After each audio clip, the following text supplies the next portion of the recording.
దేవి నవరాత్రులు ప్రారంభం అవ్వబోతున్నాయి. ఇవి అమ్మవారు మన ఇంటికి వచ్చే అద్భుతమైన రోజు. అయితే ఈ దేవి నవరాత్రులలో ఒక్కసారైనా ఈ కథను వింటే చాలు, అదృష్టం మీ తలుపు తడుతుంది, అమ్మవారి అనుగ్రహం కలుగుతుంది, సకల ఐశ్వర్యాలు సిద్ధిస్తాయి. అమ్మవారి చల్లని చూపు మీ మీద పడి మీకు ఉండే కష్టాలన్నీ కూడా పోతాయి. ఎటువంటి బాధలు దరిచేరకుండా ఆ అమ్మవారే చూసుకుంటారు. నవరాత్రులలో ఈ కథలు వింటే జన్మల పాపాలు పోయి కోటి జన్మల పుణ్యం కూడా వస్తుంది. దసరా హిందువుల ముఖ్యమైన పండుగ. ఆశ్వీజయుజ శుద్ధ పాడ్యమి నుండి ఆశ్వీజయుజ శుద్ధ నవమి వరకు 9 రోజులు దేవీ నవరాత్రులు. 10వ రోజు విజయదశమి కలిపి దసరా అంటారు. ఇది ముఖ్యంగా శక్తి ఆరాధనకు ప్రాధాన్యతను ఇచ్చే పండగ.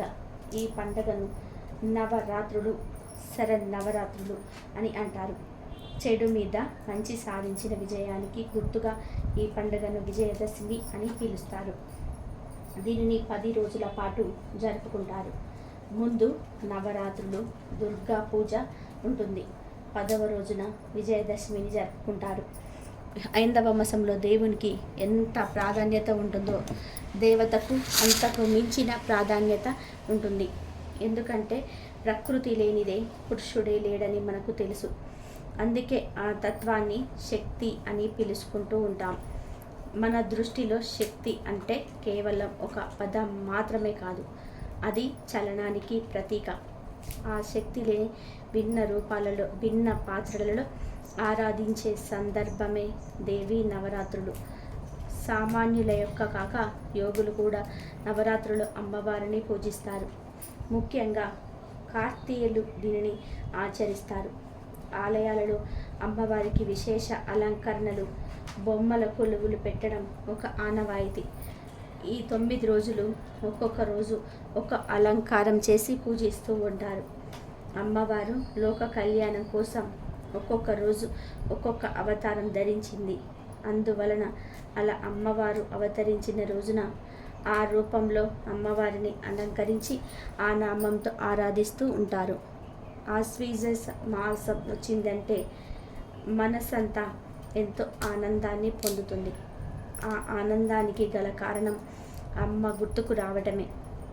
అమ్మ అంటే మరి ఎవరో కాదు, ఆ జగన్మాత, ముగురమ్మల మూలపుటమ్మ, నవదుర్గా స్వరూపమి శ్రీ రాజరాజేశ్వరీదేవి. ఎందరో మహాయోగులు నిరూపించినట్టు ఈ సృష్టిలో ఉన్న చరాచర వస్తువులన్నిటిలోనూ మానవాతీతమైన, అనిర్వచనీయమైన, అవ్యక్తమైన, చైతన్యవంతమైన ఏదో ఒక తెలియని ఒక మహా అద్భుతమైన శక్తి దాగి ఉంది. ఈ సృష్టిలో గల జ్యోతిర్మండలాలు మానవ నిర్మితాలు మాత్రం కావు అన్నది రూఢిగా అందరూ ఆమోదించే విషయం. ఆ శక్తిని మహేశ్వరి శక్తిగాను, పరాశక్తిగాను, జగన్మాత శక్తిగాను పలు రూపాల్లో పిలుస్తూ ఉపాసిస్తూ ఉంటారు. రాత్రుల్లో ఆ శక్తే గనక లేకుంటే విష్ణువైన ఏమి చేయలేడని తెలిపేదేవి భాగవతంలోని ఈ పవిత్ర కథను వింటే చాలు, అమ్మవారు అనుగ్రహంతో అదృష్టం మీ తలుపు తడుతుంది. ఇక మీకు అన్ని శుభాలే జరుగుతాయి, సకల ఐశ్వర్యాలు సిద్ధిస్తాయి. పూర్వకాలంలో మహాప్రళయం సంభవించి ముల్లోకాలు సముద్రంలో మునిగిపోయాయి.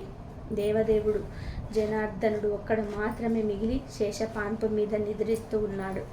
అతడి చెవులలో నుంచి గుబులు జారిపడింది. ఆ గుబిలి కుండల నుంచి మధుడు, కైటవుడు జన్మించాడు.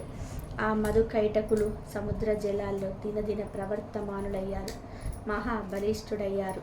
ఇద్దరూ కలిసి అన్నదమ్ముల్లాగా ఇటు అటు ఈదుతూ ఆడుకుంటూ ఉన్నారు. ఒక రోజున వాళ్ళకి ఒక సందేహం వచ్చింది. కారణం లేకుండా కార్యం ఉండదంటారు, ఆధారం లేకుండా ఆదాయం ఉండదంటారు. నీరంతా ఎలా నిలబడి ఉంది? దీని ఆధారం ఏమిటి? ఎవరు సృష్టించారు? ఎలా సృష్టించారు? ఈ నీళ్ళల్లో ఆడుకుంటున్న మనమిద్దరం ఎలా జన్మించాము? జన్మ కారకులు ఎవరు? మన తల్లిదండ్రులు ఎవరు? మనకు తెలియకపోయే ఎంత ఆశ్చర్యం అని ఇద్దరు అలా చాలాసేపు చర్చించుకుంటున్నారు. కానీ ఎంతకు ఒక్క నిశ్చయానికి రాలేకపోయారు. అప్పుడు కైటవుడు ఇలా అన్నాడు, మధు, మనం ఇలా నీళ్ళల్లో ఉండడానికి కారణం మహాశక్తి. ఆవిడే మనల్ని సృష్టించింది. ఈ నీళ్లను సృష్టించినది ఆ శక్తియే. వీటికి ఆధారం కూడా ఆమెయే. ఇలా నా బుద్ధికి తోచిన సంగతి చెప్పాను అని అన్నాడు. సరిగ్గా అదే సమయానికి ఆకాశం నుంచి ఒక మనోహరమైన శబ్దం వినిపించింది. ఆ వాక్కు బీజాన్ని ఇద్దరు విన్నారు. పదే పదే మననం చేసుకున్నారు. అంతలోకి శివసూచకంగా ఆకాశంలో ఒక పెద్ద మెరుపు మెరిసింది. ఆ మెరుపు విన్న మధుకైటకుడు, మనకు వినిపించినవా బీజం నిస్సంశయంగా ఒక మంత్రమని ఆ ఇద్దరు కూడా గ్రహించారు. అదే జపించారు. నిరాహారులై అతేంద్రులై ఏకాగ్ర చిత్తంతో 1000 సంవత్సరాల పాటు ఆ మంత్రాన్ని జపిస్తూ మహా తపస్సు చేశారు. వారి తపస్సుకు మహాశక్తి ప్రసన్నురాలైంది. దర్శనమిచ్చింది. వరం కోరుకోమన్నది. స్వేచ్ఛ మరణం అనుగ్రహించమని ఇద్దరు ముక్త కంఠంతో అభ్యర్థించారు. అమ్మవారు తదాస్తు అని మాయమైపోయింది. ఇక ఆ వరంతో మధుకైటకులకు గర్వం పెరిగింది. దేవదానవులకు అజేయులము, మన చావు మన ఆధీనం అనుకుంటూ మధుకైటకులు ఇష్టం వచ్చినట్టుగా ఆ మహాసముద్రంలో క్రీడిస్తూ ఉన్నారు. స్వేచ్ఛగా సంచరిస్తున్నారు.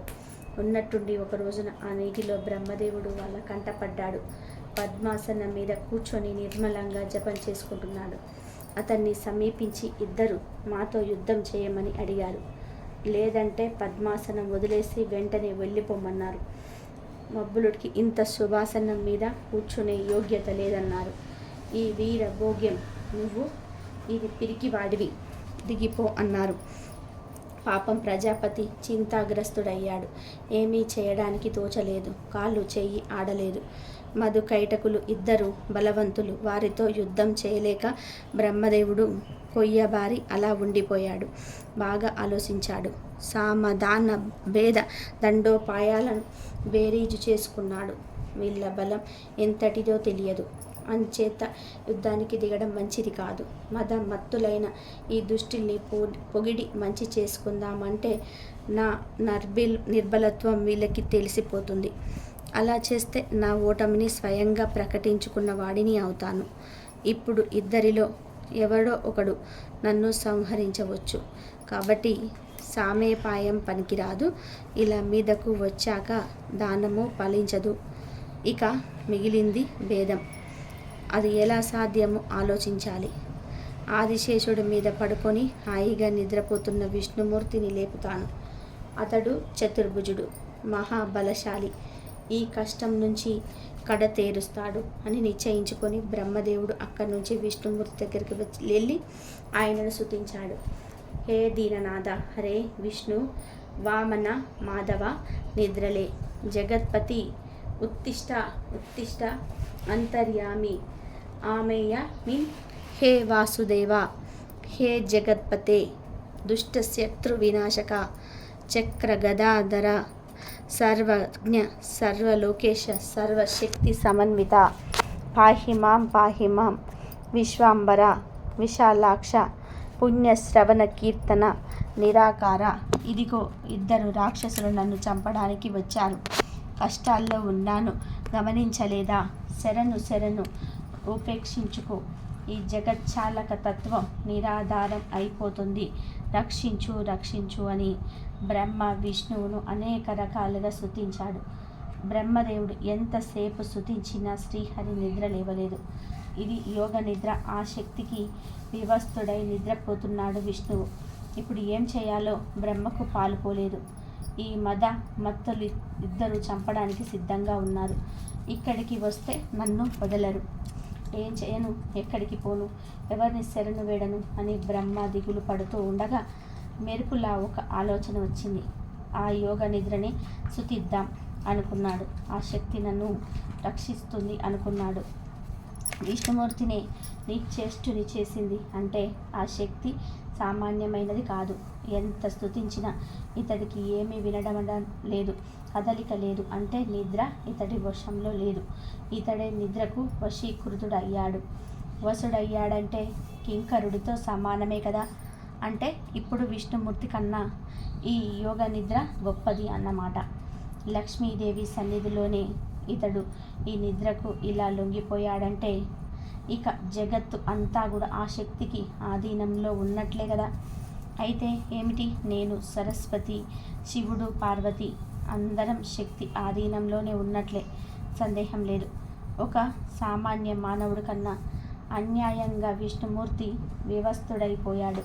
తక్కిన మహాత్ములని గురించి చెప్పాలా, అందుచేత ఈ యోగ నిద్రని స్తుతిస్తాను, ఆ శక్తిని ప్రసన్నురాలను చేసుకుంటాను, విష్ణుమూర్తిని వదిలిపెట్టమని ప్రార్థిస్తాను. అప్పుడు ఇతడు నిద్ర లేచి యుద్ధం చేసి రాక్షసుల్ని సంహరిస్తాడు అని నిర్ణయించుకొని చతుర్ముఖుడు యోగ నిద్రను అనేక విధాలుగా స్తుతించాడు. దేవి, సకల జగత్తుకు నువ్వే కారణమని నా ముఖద వేదాలు చెప్తూ ఉంటే ఆ సంగతి నాకు ఇప్పటికే తెలిసిందే, గ్రహించగలిగావు. అఖిల లోకానికి వివేకాన్ని ప్రసాదించే పురుషోత్తముని నిద్రావస్థను చేశావు.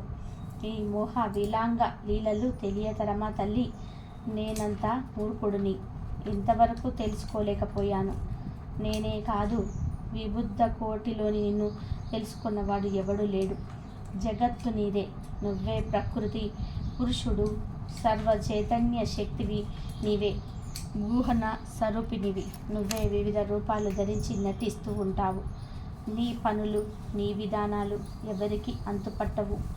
నీకు నామరూపాలు కల్పించి మునీశ్వరులు త్రికాలంలోని నిన్ను సంధ్యగా ధ్యానిస్తూ ఉంటారు. మేలుకొల్పే ముద్దువి నువ్వు, సంపదవు నువ్వు, కీర్తి, మతి, ధృతి, శ్రద్ధ అన్నీ నువ్వే. విష్ణుమూర్తిని నీకే వివస్తుడై నా కళ్ళ ఎదుట కనబడుతూ ఉంటే ఇంకా వేరే ప్రమాణం కావాలా? శాస్త్రవేత్తలే కాదు, వేదాలు నిన్ను పూర్తిగా అర్థం చేసుకోలేకపోయాయి. అంతటి దుర్విజ్ఞేయులు ఇక మేము ఎంత? అగ్నేయాగాదులలో ఋతువుజ్జులు స్వాహ శబ్దంతో నేనామధ్యేయాన్ని ఉచ్చరించకపోతే ఆయా దేవతలకు పురోడాస భాగాలు అందవు. అమ్మ వరప్రదాయిని, భయవీతుని నిన్ను శరణు వేడుతున్నాను. ఇదిగో ఆ మధుకైటకులు ఘోర రూప రాక్షసులు నన్ను సంహరించడానికి కత్తులు నూరుతున్నారు. విష్ణుమూర్తికి ఈ సంగతి తెలిసినకు నాకు అనిపించటం లేదు.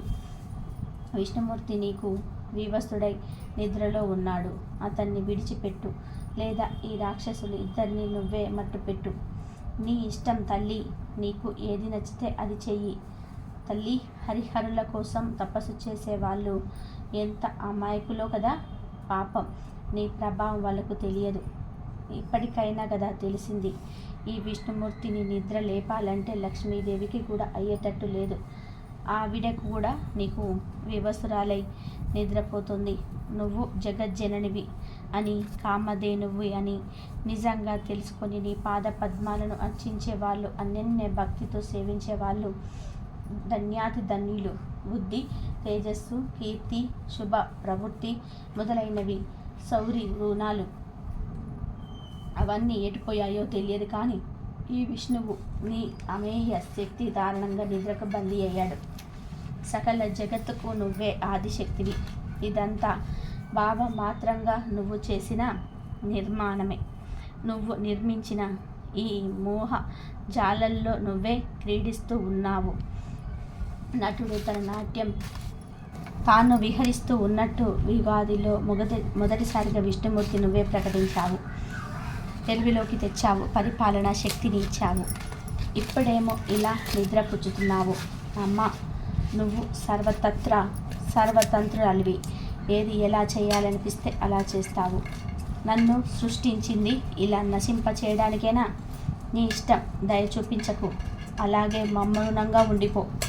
భగవతి, నువ్వు నన్ను పరిహసించడానికే కాకపోతే ఈ కాలరూప రాక్షసులు నువ్వు అసలు ఎందుకు సృష్టించావు?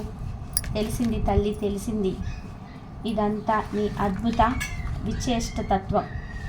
స్వతంత్రంగా సృష్టిస్తావు, వినోడిస్తావు, ఉపసంహరిస్తావు.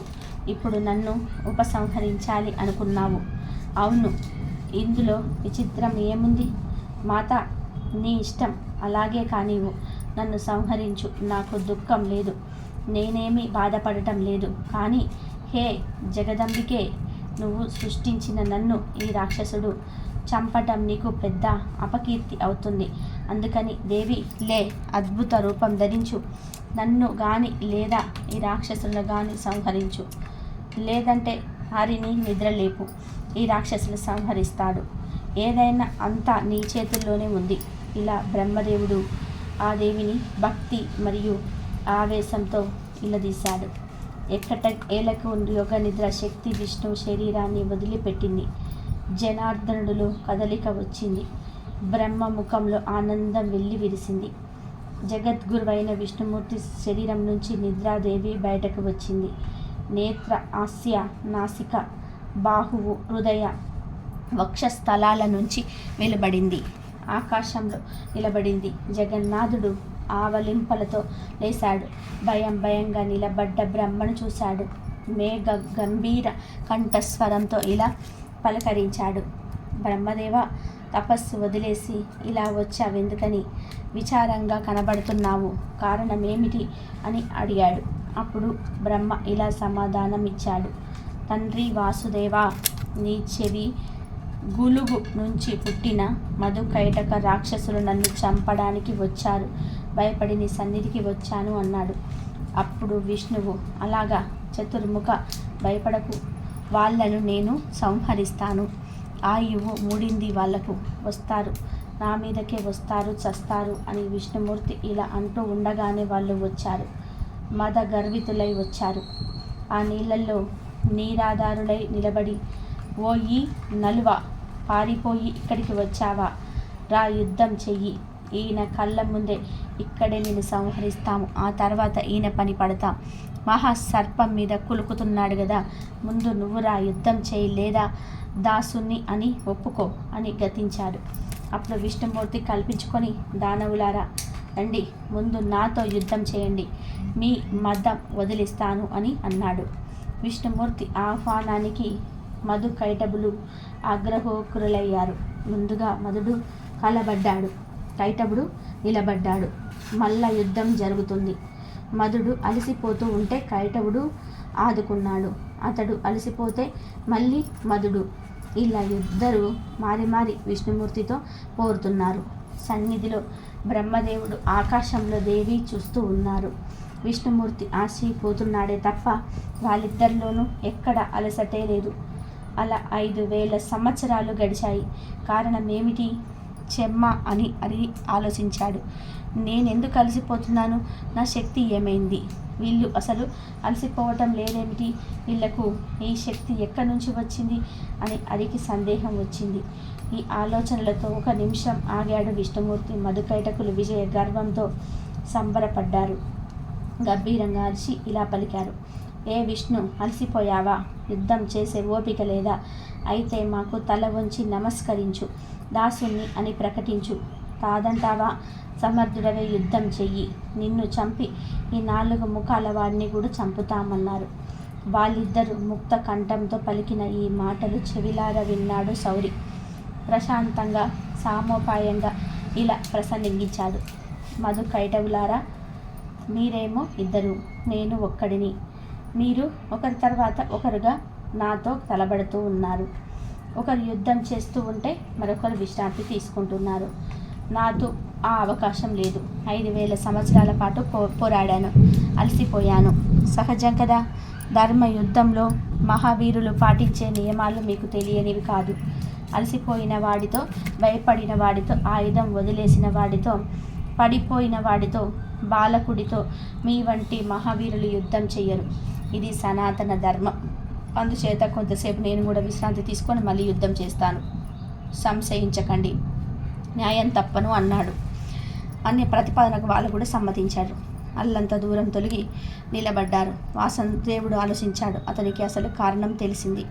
వాళ్ళది స్వేచ్ఛా మరణమని, దేవి ఆ వరం ఇచ్చిందని గ్రహించాడు. అయ్యో, వృధాగా యుద్ధం చేశానే, ఇంత శ్రమ వ్యర్థం అయిందే. విషయం తెలిసి ఇంకా యుద్ధం చేసి ఏమీ లాభం? పోనీ మానేద్దామంటే వీళ్ళు మరణించలేదేలాగా? గర్వితుడై బ్రహ్మపైకి, నాపైకి దండెత్తారు. చంపక తప్పదు. వరం ఇచ్చిన తల్లి మనకు తానుగా వారిని చంపదు. ఎంత దుఃఖితుడైనా, రోగగ్రస్తుడైనా, దీనుడైనా తనంతట తాను మరణం కోరుకోడు, మరణించాలి అనుకోడు. అందుచేత సర్వకామద అయిన ఆ పరాశక్తిని శరణు వేడుతా. ఆవిడ అనుగ్రహం లేనిదే ఎవరికి ఏదీ సిద్ధించదు అని నిశ్చయించుకున్న లక్ష్మీపతి తల ఎత్తి ఆకాశం వైపు చూశాడు. నిలబడి ఉన్న యోగ నిద్ర మహాశక్తి కనబడింది. వెంటనే ఆమెకు నమస్కరించాడు.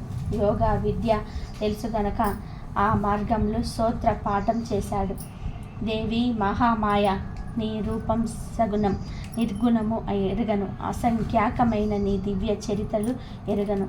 కానీ నీ అతి దుర్ఘటమైన ప్రభావం మాత్రం అనుభవంలోకి వచ్చింది. జ్యేష్ఠలు నిద్రలో మునిగిపోయాను కదా. ఈ బ్రహ్మదేవుడు ఎంతసేపు లేపినా మెలకువే రాలేదు. ఇంద్రియ జ్ఞానం కోల్పోయి అచేతుడని అయిపోయాను. అంబిక, నీ ప్రభావం ఏంటో తెలిసింది. నువ్వు వదిలావు, మేల్కొన్నాను. వెంటనే వీళ్ళతో యుద్ధానికి దిగాను. వీళ్ళు బ్రహ్మదేవుని చంపడానికి వచ్చారు. నాతో ద్వంద్వ యుద్ధానికి తలపడ్డారు. నీ వరం వీళ్లను మదమత్తులను చేసింది. 5000 సంవత్సరాలు పోరాడి అలసిపోయాను. చూసావు కదా, విషయం తెలిసి నిన్నే శరణు వేడుతున్నాను. దయచేసి తల్లి సహాయం చెయ్యి. నేను కిన్నుణ్ణి, వాళ్ళు గర్వితులు. నువ్వు దైవార్తివి, హరిణివి. వీళ్ళు నన్ను చంపుతామంటున్నారు. ఏం చేయాలి, ఎక్కడికి పోవాలి చెప్పు మాత అని వేడుకున్నాడు. దీనుడై అభ్యర్థిస్తూ శిరస్సును వంచి నమస్కరిస్తున్న వాసుదేవుని చూసి పరాశక్తి ప్రసన్నురాలయ్యింది. చిన్నగా నవ్వుతూ ఇలా అంది, హరి, మళ్ళీ యుద్ధం చెయ్యి. ఈ రాక్షసుల్ని ముసగించి సంహరించాలి. మరో దారి లేదు. నేను వంగర చూపులతో వీళ్లను సమ్మోహపరుస్తాను. ఆ మాయటలో ఉండగా నువ్వు సంహరించు అని అమ్మవారు విష్ణువుకు చెప్పింది. అమ్మవారి మాట విన్న విష్ణుమూర్తికి ధైర్యం వచ్చింది. రణరంగానికి వెళ్ళాడు. మధుకైటకులు హర్షించారు. చతుర్భుజ, భయపడకు, ధైర్యంగా యుద్ధం చెయ్యి. జయ అపజయాలు దైవాధీనాలు. బలవంతుడే జయించాలని లేదు. దైవయోగం ఉంటే దుర్బలుడే జయించవచ్చు. అందుచేత ఆనందించవలసింది లేదు, దుఃఖించవలసింది లేదు. ఎందుకు నువ్వు ఎందరో రాక్షసుల్ని జయించావు. దానవ వైరివి అనిపించుకున్నావు. ఇప్పుడు మా చేతుల్లో ఓడిపోతున్నావు అంతే అన్నారు. ఈ గర్వోక్తులకు మండిపడ్డాడు శౌరి. బలంగా ఇద్దరికి చెరొక్క ముష్టి ఘాతము ఇచ్చాడు. వాళ్ళు చెక్కు చెదరకపోగా 2 పిడిగుద్దులు దక్కాయి శ్రీహరికి. యుద్ధం రాజుకుంది. ఘోరంగా పరిణమించింది. శ్రీనాథుడు దీనంగా అమ్మవారి వైపు చూశాడు. విష్ణుమూర్తి అవస్థను గ్రహించింది. పరమేశ్వరి కరుణామయి అయింది. ఎరుపెక్కిన కన్నులతో మధుకైటవులను చూస్తూ పెద్దగా నవ్వింది. మన్మథ బాణాల వంటి చూపులు, కామగ్రేమ భావాలను మందస్మితంతో రంగరించిన చూపులు ఇద్దరిని హింసించాయి.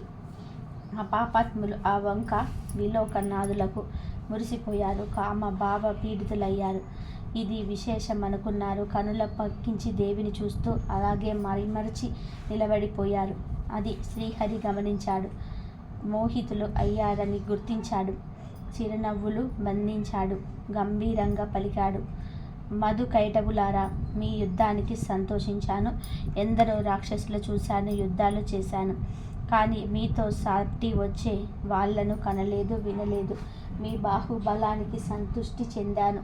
వరం ఇస్తున్నాను, మీ ఇష్టం కావలసింది కోరుకోండి అన్నాడు.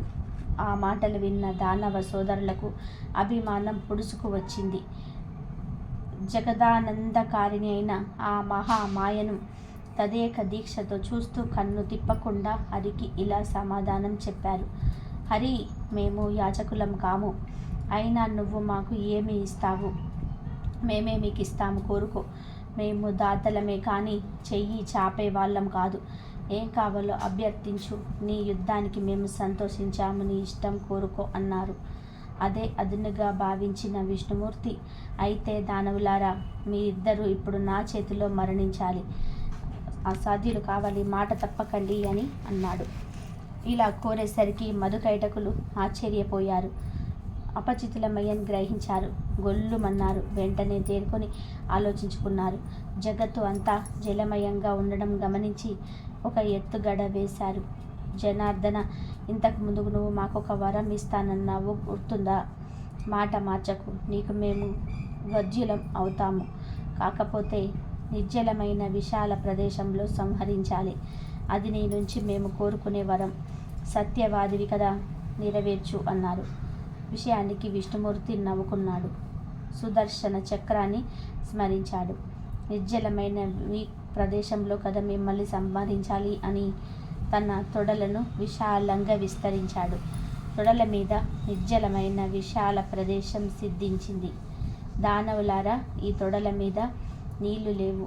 మీ శిరస్సులు ఖండించి మాట నిలబెట్టుకుంటాను అని పిలిచాడు. రాక్షసులకు మతిపోయింది. ఏమి చేయాలో తోచలేదు. హఠాత్తుగా తమ శరీరాలను 1000 భోజనాలకు పెంచారు. విష్ణుమూర్తి తన తొడ భాగాన్ని 2000 యోజనాలకు విస్తరించాడు. చక్రంతో ఇద్దరి శిరస్సులు ఖండించారు. తలలు మొండాలు తొడల మీద రాలిపడ్డాయి. మధుకైటవులు మరణించారు. వారి కళేబరాల నుంచి కొవ్వు ప్రవహించి సాగరమంతటా కూడా వ్యాపించింది. అదే తర్వాత కాలంలో మేది అనగా భూమి అయింది. అందుకనే మృతిక అనగా మట్టి తినరానిది అయింది. కాబట్టి మహావిద్య మహామాయ రూపంలో ఉన్న అమ్మవారిని ఎల్లవేళలా సేవించాలి. ఆమె సురాసురులకు ఆరాధ్యం. ముల్లోకాలను ఆమెను మించిన దైవం లేదు. ముమ్మాటికి ఇది సత్యం. వేద శాస్త్రాల నిర్ణయం. నిత్యం పరాశక్తిని పూజించాలి. అదే సర్వశ్రేయోదాయకం. అలాగే ఈ నవరాత్రులలో అమ్మవారు మహిషాసురుని ఎందుకు చంపవలసి వచ్చింది, అసలు నవరాత్రులు ఎలా వచ్చాయో తెలిపే పురాణ కథను వింటే చాలు, మీ జీవితం అద్భుతంగా మారుతుంది. అమ్మవారి అనుగ్రహం కలిగి మీకు అన్ని శుభాలే జరుగుతాయి. దానవ వంశానికి మూల పురుషుడైన ధనువుకు రంకుడు, కరంపుడు అనే 2 కుమారులు. వీరిద్దరు పుట్టుకతో దానవులైన గుణంలో ప్రవర్తనలో చాలా మంచివాళ్ళు అని విశ్వవిఖ్యాతి ఘటించారు. వీరిద్దరికీ ఉన్న ఒకే ఒక లోపం సంతానం లేకపోవటం. ఆ లోపం సర్దిద్దుకోవడాలని వారిద్దరు కూడా తపస్సు చేయాలని సంకల్పించుకున్నారు. రాముడు పంచనందం అనే వడుగులో దిగి ఒంటికాలి మీద తీవ్ర తపస్సు ప్రారంభించాడు. రాముడు దాని దగ్గరలో ఉన్న ఒక సాల వృక్షాన్ని ఎక్కి నిష్ఠతో అగ్నిదేవుణ్ణి గూర్చి తపస్సు చేయడం ప్రారంభించాడు. కాలంతో పాటు ఆయనిరువురి తపస్సు కూడా వేగంగా సాగుతుంది. వారి తీవ్ర తపస్సు ఇంద్రుణ్ణి భయభ్రాంతులకు గురి చేసింది. తన పదవికి పోటీ వస్తారేమని ఇంద్రుడు ముసలి రూపం ధరించి కరంబుడి పాదాలను పట్టుకొని నీళ్ళల్లోకి రాగి సంహరించాడు ఇంద్రుడు. అది తెలిసి రంభుడు తీవ్ర వేదనకు గురి అయ్యాడు. ఇంద్రుడిని చంపేయాలనిపించింది. కానీ తపోదీక్షితుడు కోపోద్రిక్తుడు కాకూడదు అని ధర్మానికి కట్టుబడి శాంత చిత్తుడై ఆలోచించి తన తలను ఖండించుకొని అగ్నికి ఆహుతి చేయాలని నిర్ణయించుకొని ఎడమ చేతితో తన జుట్టు పట్టుకొని కుడి చేతిలో తలను ఖండించుకోబోసాగాడు. మరుక్షణంలో అగ్నిదేవుడు ప్రత్యక్షమై, రంభాసుర, ఏమిటి నిరాలోచన కార్యం? నీవు ప్రాణత్యాగం చేసినంత మాత్రాన మరణించిన నీ తమ్ముడు తిరిగి బతికి వస్తాడనుకుంటున్నావా? ఈ ప్రయత్నం మానుకో అన్నాడు. అప్పుడు రంభుడు, అగ్నిదేవ, అశువులు పాసిన నా తమ్ముడు అమరుడు కాడని తెలుసు. సంతానం కోసమే కానీ ఇంద్ర పదవిని ఆశించి మేము తపస్సు చేయలేదు. ఈ సత్యం తెలిసి కూడా మహేంద్రుడు నిష్కారణంగా నా తమ్ముడిని చంపి మా దానవ జాతికి తీరని మహా అపరాధం చేశాడు. అందుకు ప్రతీకారంగా సర్వ ప్రాణి గణాలకు అజేయుడు, కామరూపుడు, మహాపరాక్రమవంతుడు, సకల లోక వందితుడు, త్రిలోక విజేత అయిన పుత్రుణ్ణి నాకు వరంగా అనుగ్రహించండి. అలాగే నాకు చావు లేకుండా అనుగ్రహించమని కోరాడు రంభాసురుడు.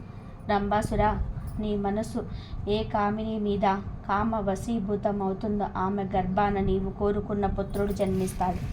కానీ చావు అనేది సహజం గనక పూర్తిగా చావు అనేది లేకుండా వరం ఇవ్వడం కుదరదు. కానీ నీవు మనుషుల వల్ల చనిపోకుండా వరం ఇస్తున్నాను అని చెప్పి అదృశ్యమయ్యాడు అగ్నిదేవుడు. రంభాసురుడు తన ఇంటికి తిరిగి వస్తూ మార్గమధ్యంలో యక్ష విహార భూమి అయినటువంటి ఒక అందమైన ప్రదేశాన్ని చూశాడు. అక్కడ ఒక గేదె కామార్తి అయి విహరిస్తుంది. దాన్ని చూడగానే రంభుడి మనస్సు చెలించి దున్నపోతుగా మారి దానితో సంగమించాడు. తత్ఫలితంగా ఆ గేదె గర్భవతి అయింది. రంభుడు సంతోషించి తన అసలు రూపంలోకి మారి ఆ గేదెను తన పాదాల నగరానికి పట్టపు రాణిని చేసి దానిని రక్షణార్థం దున్నపోతులను కాపలా ఉంచాడు. ఒకరోజు ఒక దున్నపోతు కామంతో చెలరేగి ఈ రాజ మహిషి వెంటబడింది. అది చూసి రంభుడు ఆ దున్నపోతుతో యుద్ధానికి దిగి బలంగా పడి గుద్దులు గుద్దాడు. ఆ గుద్దులకు ఆ దున్నపోతు బాధగా అరుస్తూ తన బలమైన కొమ్ములతో రంభుణ్ణి గుండెల్లో బలంగా పొడిచింది. దాంతో రంభుడు గిలగిలా తన్నుకుంటూ మేలకు ఒరిగిపోయి మరణించాడు. ఎందుకంటే రంభుడు మనుషుల వల్ల చావడు అని ఉంది. అందుకే రంభుడు జంతువు వల్ల మరణిస్తాడు. తన భర్త అయిన రంభుడు తన కళ్ళ ముందే మరణించడం చూసిన ఆ రాజమహిషి భయంతో పరుగులు తీస్తూ ఉండే దాని వెంట పడింది. ఆ దున్నపోతు నిండు గర్భంతో ఉన్న గేదె అలా పరుగులు తీస్తున్న యక్ష విహార భూమిని చేరి అక్కడ ఉన్న యక్షులను శరణుగోరింది. యక్షులకు ఆ దున్నపోతుకు మధ్య భీకర యుద్ధం జరిగింది. చివరకు ఎలాగైతేనేం యక్షుడు ఆ దున్నపోతును సంహరించాడు. అనంతరం ఆ యక్షులు ఆ రాజ మహిషాన్ని ఓదార్చి రంభాసురుని మృతదేహాన్ని చితిపేకి చేర్చి నిప్పు పెట్టారు. తన ప్రాణ నాథుని పార్థివ దేహం అగ్ని జ్వాలలకు ఆహుతి అయిపోతూ ఉంటే చూస్తూ తట్టుకోలేక ఆగి గేదె పరుగున వచ్చి రగులుతున్న చితిలో దూకి సహగమనం చేసింది. యక్షులు ఆశ్చర్యంతో నిశ్చేష్టులై చూస్తూ ఉండగా ఆ చితి మంటల నుంచి మహిషాసురుడు ఆవిర్భవించాడు. వాడే రంభాసురుడి కుమారుడు మహిష రాక్షస సంగమ సంజాతుడు. తరువాత మహిషాసురుడు తన తండ్రి ద్వారా సంక్రమించిన పాతాళ రాజ్యానికి పట్టాభిషిక్తుడయ్యాడు. మహిషాసురుడికి మానవుడిగా మరియు జంతువుగా మారే శక్తులు ఉన్నాయి. ప్రతి వంశానికి ఆశాదీపంలో జన్మించిన మహిషాసురుడు తన అంతరంగిక మిత్రులతో సచివులతో సమాలోచన చేసి మరణం లేని జీవనం కోసం మేరు పర్వత శిఖరం చేరి బ్రహ్మదేవుడిని గురించి ఘోర తపస్సు చేశాడు. అనేక వేల సంవత్సరాలు కదలిపోయాయి. మహిషాసురుని అంచలంచల తపస్సుకు సంతసించిన బ్రహ్మదేవుడు ప్రత్యక్షమై మహిషాసుర ఇంకా తపస్సు చాలించు, ఏం వరం కావాలో కోరుకో అన్నాడు. కపట బుద్ధితో ఉన్న మహిషాసురుడు ఎప్పటికీ చావు లేకుండా వరాన్ని ప్రసాదించమని బ్రహ్మదేవుణ్ణి వేడుకున్నాడు. అప్పుడు బ్రహ్మదేవుడు, నాయన, పుట్టిన ప్రతి జీవికి మరణం తప్పదు, మరేదైనా వరం కోరుకో అని అనడంతో మహిషాసురుడు ఇలా ఆలోచించసాగాడు.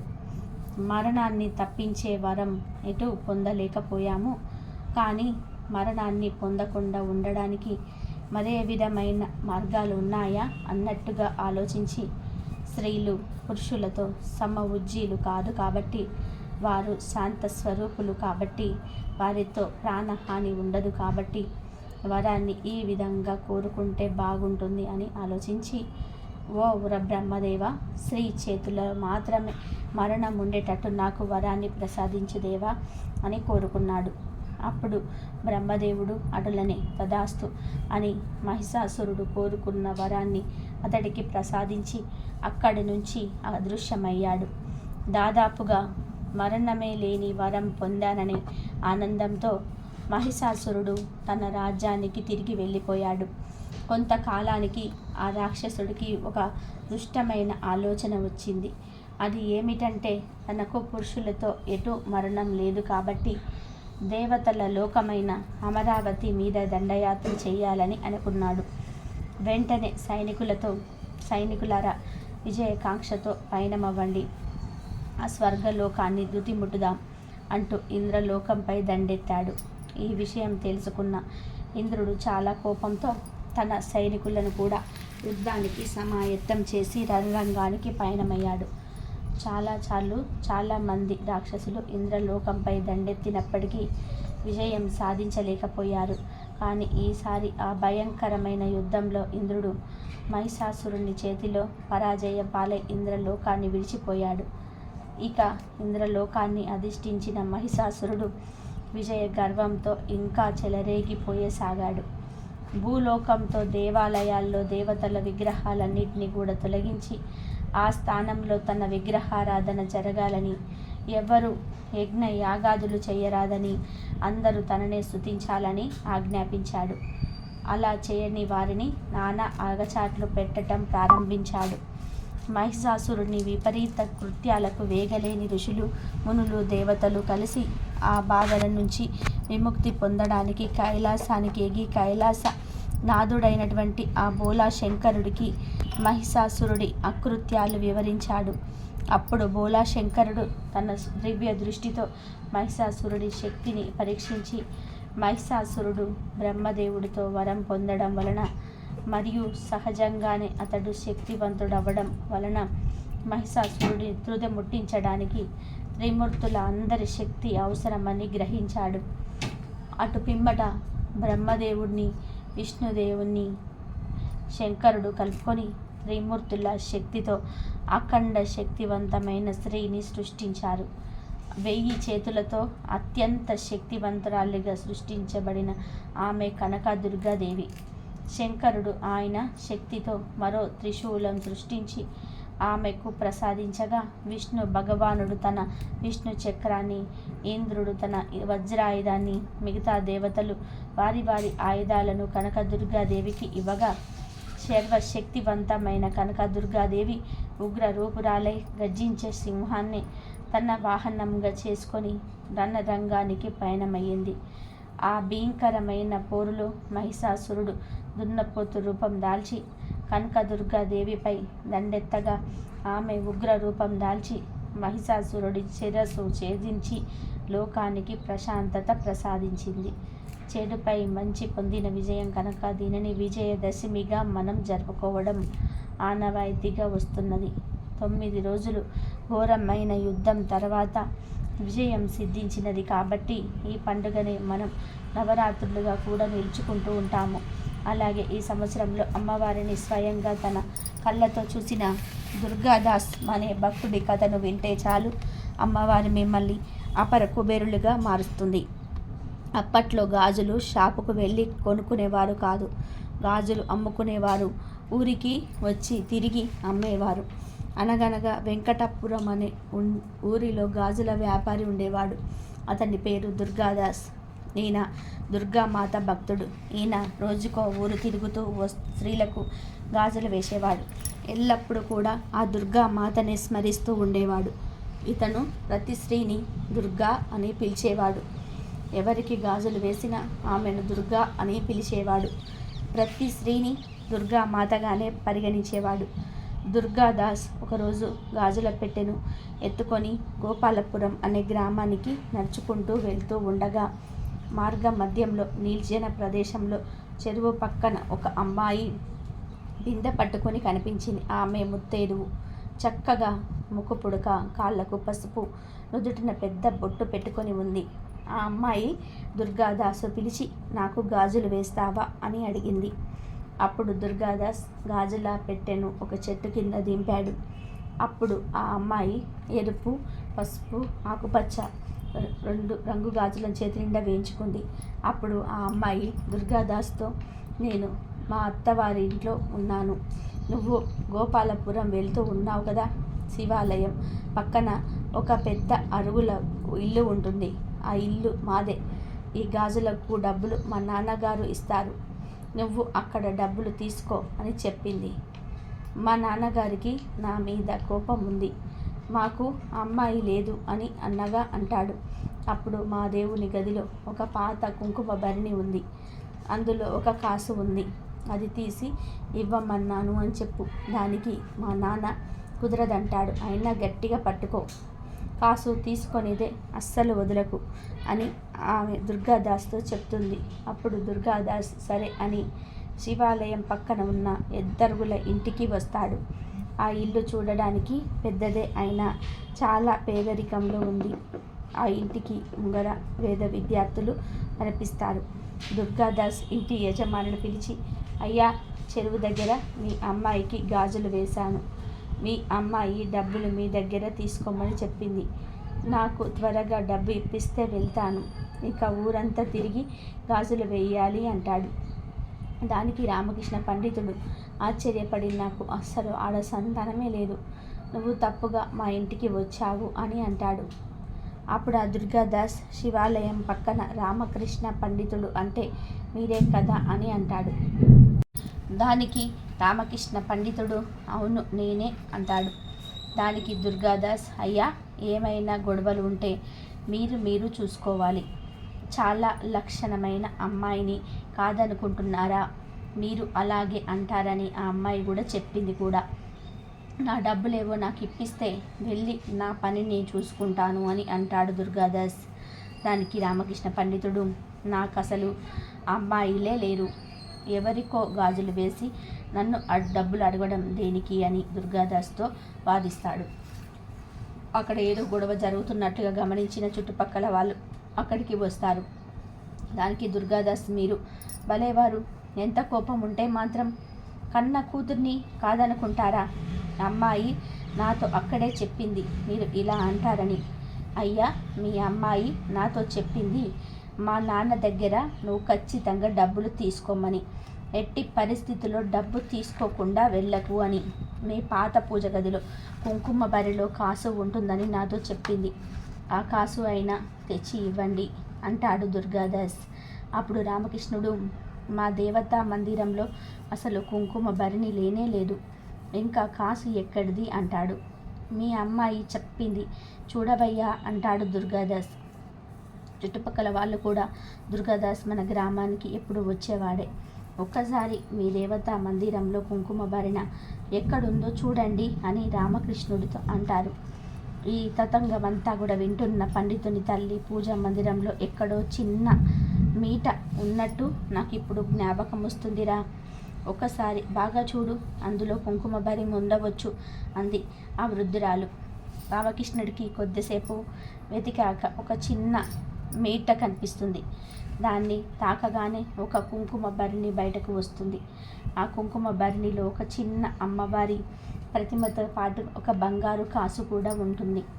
అప్పుడు రామకృష్ణుడు మనసులో అస్సలు ఇక్కడ కుంకుమ భరిణ ఉన్న విషయం నాకు ఇంతవరకు తెలియదు, నా తల్లి కూడా ఇంతవరకు నాకు చెప్పలేదు. నా తల్లికి తెలిసిన ఈ విషయం ఆ అమ్మాయికి ఎలా తెలిసి ఉంటుందో అని ఆలోచిస్తాడు. రామకృష్ణుడు కుంకుమ భరిణిలో చెయ్యి పెట్టగానే ఒక బంగారు కాసు తగులుతుంది. వెంటనే ఆ కాసును బయటకు తీస్తాడు. ఆ తర్వాత ఇంకోసారి కుంకుమ భరిణిలో చెయ్యి పెడతాడు. మళ్ళీ ఇంకొక కాసు వస్తుంది. ఇలా చెయ్యి పెట్టే కొద్ది కాసులు వస్తూనే ఉంటాయి. రామకృష్ణుడు ఒక్కసారిగా ఆశ్చర్యానికి లోనవుతాడు. అప్పుడు ఆ కాసును తన తల్లికి చూపిస్తాడు. అప్పుడు ఆ వృద్ధురాలు ఇది మా తాతగారి కాలానికి చెందింది. ఈ కుంకుమ భరిణిలో అమ్మవారి ప్రతిమ నుంచి మా తాతగారు ఈ ప్రతిమను ప్రతిరోజు భక్తి శ్రద్ధలతో అర్చించేవాడట. తర్వాత కాలంలో ఈ అమ్మవారి ప్రతిమను పూజించడం మానివేశాడు అని ఆ వృద్ధురాలు చెప్తుంది. అప్పుడు ఇంటివారు అందరూ కూడా ఆ పూజా మందిరంలో నుంచి కాసును తీసుకొని బయటకి వచ్చి దుర్గాదాస్ నువ్వు ఎవరిని చూసావో ఆ అమ్మాయిని మాకు చూపిస్తావా అని అడుగుతారు. బంగారు కాసులతో బయటికి వచ్చిన రామకృష్ణుడిని చూసి ఊరంతా ఆశ్చర్యపోతాడు. అప్పుడు దుర్గాదాస్ ఊరు వాళ్ళను మరియు రామకృష్ణుడి కుటుంబాన్ని చెరువు దగ్గరకు తీసుకువెళ్తాడు. ఇక్కడే ఆ అమ్మాయిని చూశాను అని చెప్తాడు. కానీ ఆ చెరువు పక్కన ఎవ్వరు కూడా కనిపించరు. ఆ చెరువు చూడడానికి పద్మాలతో నిండిన సరోవరంలాగా కనిపిస్తుంది. మరి అందరూ కొద్దిసేపు వెతికాక ఎక్కడో చెరువులోకి వెళ్ళినట్టు అడుగులు కనిపిస్తాయి. అడుగులు చెరువు నుండి బయటకు వచ్చినట్టు మాత్రం లేవు. అప్పుడు ఊరి వాళ్ళు దుర్గాదాస్తో వాళ్ళకు అసలు అమ్మాయిలే లేరు, అయినా నీటి కోసం ఇంత దూరం ఎవరు కూడా రారు అని అంటారు.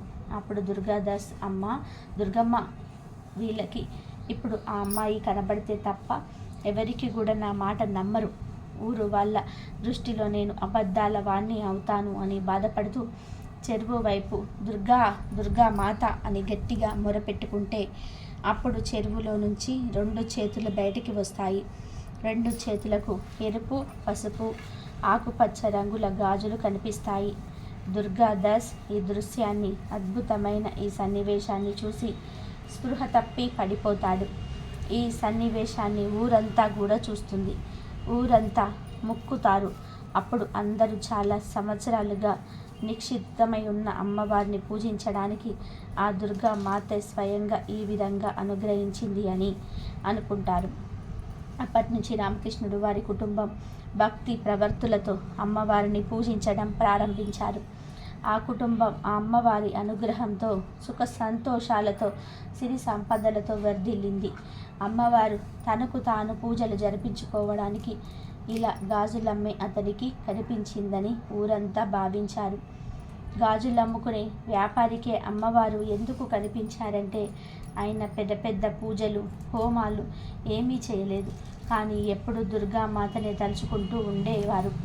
ప్రతి స్త్రీని దుర్గాదేవిగానే భావించేవాడు, ప్రతి స్త్రీని దుర్గా అని పిలిచేవాడు. దీనిని బట్టి అర్థమయ్యేది ఏమిటంటే నిజమైన భక్తి కలిగిన వారికే అమ్మ సాక్షాత్కరిస్తుంది.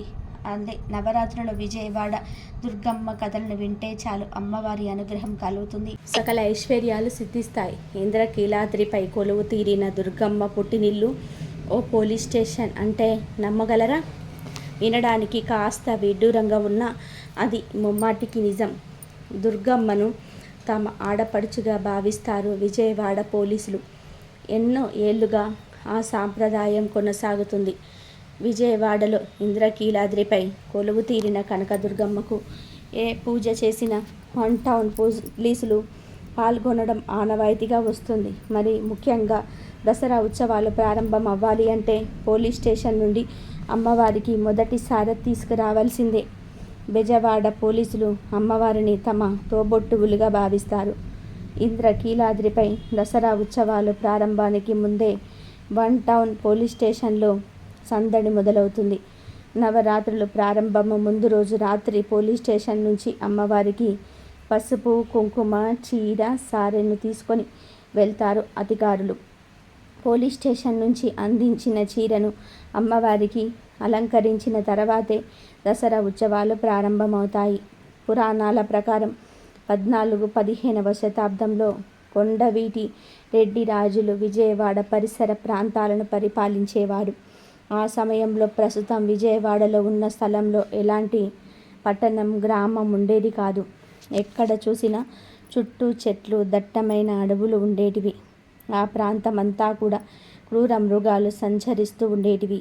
కొంతమంది జాలర్లు కృష్ణా నదిలో చేపలు పట్టేందుకు వస్తూ ఉండేవారు. జాలర్లకు కాపలుగా ఉండేందుకు కొండవీటి రెడ్డి రాజులు 2 సిపాయిలను నియమించారు.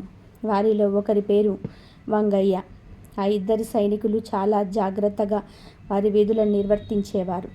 జాలర్లు నదిలో చేపలు పట్టి వాటిని కొండపల్లి తీసుకెళ్లేవారు. కొండపల్లిలో వెళ్ళే మార్గ మధ్యంలో అంటే ప్రస్తుతం విజయవాడ 1 టౌన్ పోలీస్ స్టేషన్ ఉన్న ప్రాంతంలో జాలర్లు సేద తీరేవారని చరిత్ర చెప్తుంది. కొద్దిసేపటి తర్వాత మళ్ళీ వారి ప్రయాణాన్ని కొనసాగించేవారట. ఏదో చిన్న పొరపాటు కారణంగా జాలర్లకు కాపలాగా ఉన్న 2 సిపాయిలను విధుల నుంచి తొలగించారట. అప్పటి పాలకులు కొంతకాలం తర్వాత నదిలో చేపలు పట్టేందుకు వచ్చిన జాలర్లు వాళ్ళు సేద తీరేందుకు అనుకూలంగా ఆ ప్రాంతంలో చిన్న చిన్న గుడిసెలను కట్టుకున్నారు. అలా ఆ ప్రాంతంలో వచ్చిన చిన్న ఊరు ఏర్పడింది. ఆ ఊరును జాలర్లపల్లి అని పిలిచేవారు. ఉద్యోగం పోగొట్టుకున్న సైనికులు కూడా జాలర్లపల్లిలో జాలర్లతో కలిసి జీవనం సాగించేవారు. సిపాయిగా ఉద్యోగం పోగొట్టుకున్న మంగయ్య జీవనాధారం కోసం మేకలను కాసేవాడు. ఒకరోజు మంగయ్య మేకలను తోలుకొని ఇంద్రకీలాద్రి కొండపై వెళ్ళాడు. అక్కడ ఒక ప్రాంతంలో కూర్చొని ఏదో పరధ్యానంలో ఓ చిన్న రాయిని తీసుకొని మట్టి పైన ఏదో గీతలు గీస్తూ కూర్చున్నాడు. అలా గీస్తూ ఉన్న సమయంలో ఆ మట్టిలో నుంచి ఒక చిన్న విగ్రహం లాంటి రూపం బయటికి వచ్చింది.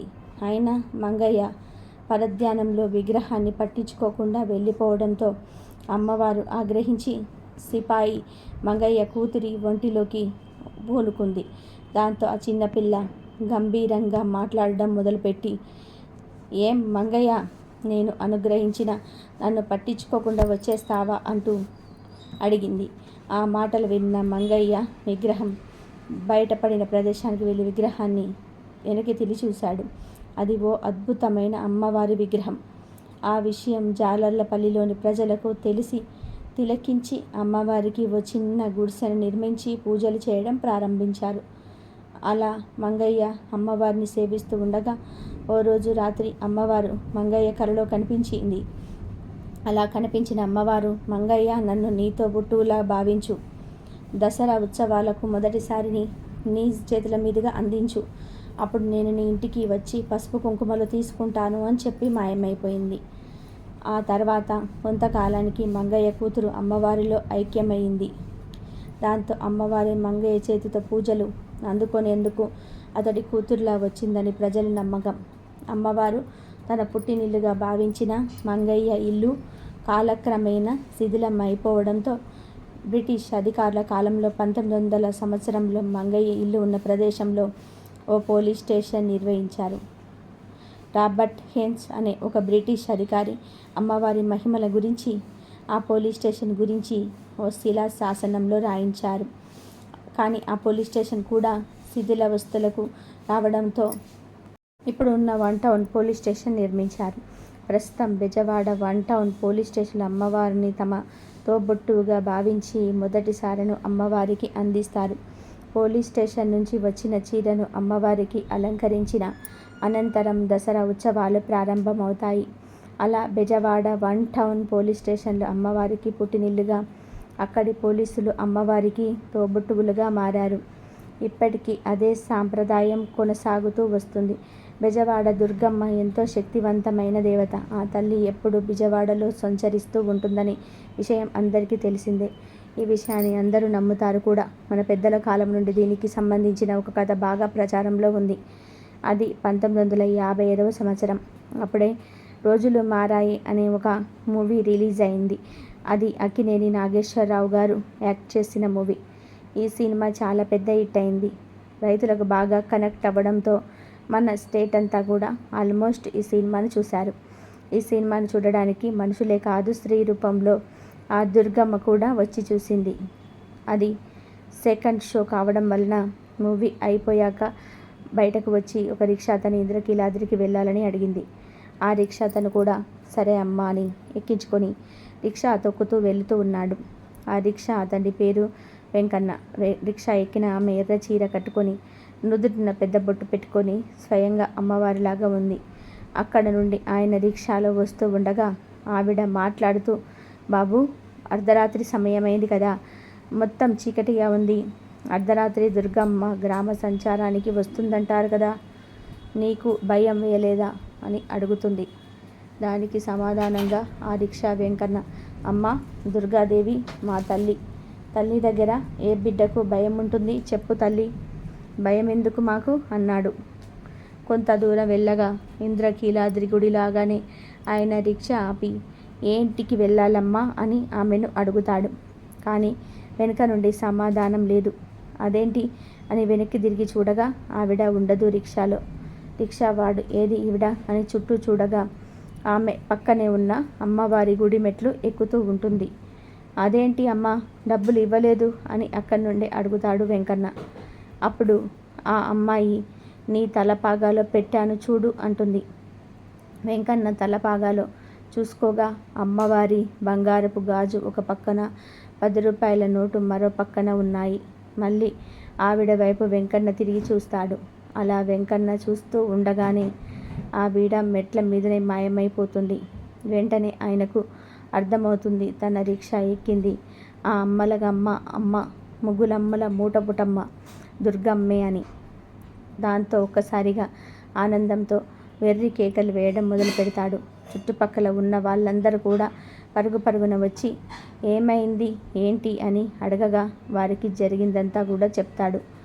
బ్రాహ్మణ విధిలో ఉన్న అమ్మవారి ఉపాసకులకు వచ్చింది అమ్మవారే అని అర్థమైపోతుంది. ఇలా ఎన్నో సంఘటనలు విజయవాడలో జరిగాయి. ఈ సంఘటన అప్పటి ఆంధ్రకేసరి అనే పత్రికలో కూడా గాజు ఫోటోతో సహా వేశారు. అమ్మవారు ప్రపంచంలో ఎన్నో ప్రదేశాల్లో ఉండగా ఇక్కడే ఎందుకు వెలిసారు అనడానికి కొన్ని క్వశ్చన్స్ కూడా ఉన్నాయి. కృతయుగంలో త్రేలుడు అనే యక్షుడు దేవి కోసం తపస్సు చేశాడు. చాలా ఘోరంగా తపస్సు చేశాక దేవి ప్రత్యక్షమైంది. ఏం వరం కావాలి అని అడిగితే ఆ తల్లి ఎప్పుడు తన గుండెల్లో ఉండిపోవాలని కోరుకుంటాడు ఆ కేలుడు. దానికి దేవి సమాధానం ఇస్తూ, రాబోయే కాలంలో నేను భూమి మీద అసుర సంహారం చేసి నీ దగ్గర ఉంటాను. నువ్వు ఒక పర్వతంగా మారి ఇదే ప్లేస్లో ఉండమని చెప్తుంది. అందుకే అప్పటి నుంచి ఇది కేలాద్రి అని పిలువబడుతుంది. అద్రి అంటే కొండ అని అర్థం. ముందే పార్వతీదేవి శక్తి, కానీ అది బయటికి రావడం మహిషాసుర సంహారం సమయంలో జరిగింది. అలా మహిషాసురుణ్ణి అంతం చేశాక దేవి ఉగ్రరూపంలో ఉంది. దేవతలందరూ ఆమెను చూసి భయపడిపోయారు. దేవతలందరూ ఆమెను ఇక్కడే భూమి మీద ఉండి ప్రజలను కాపాడమని కోరారు. దాంతో ఆవిడ కీలాద్రి మీద వెలిసింది. అక్కడ మొట్టమొదట పూజ ఇంద్రుడు చేశాడు గనక ఇంద్రకీలాద్రిగా మారింది. అమ్మవారి యొక్క ఉగ్ర రూపాన్ని కంట్రోల్ చేయడానికి పరమేశ్వరుడు కూడా ఉంటే అమ్మ శాంతిస్తుందని భావించి సాక్షాత్తు బ్రహ్మదేవుడు వచ్చి తల్లి అశ్వమేధ యాగాలు చేసి శివుణ్ణి పూజించాడు. దానికి మెచ్చిన శివుడు జ్యోతిర్లింగంగా వెలిశాడు. బ్రహ్మదేవుడు మల్లికా పూలతో పూజించాడు గనక ఆయనను మల్లేశ్వరుడు అని పిలుస్తారు.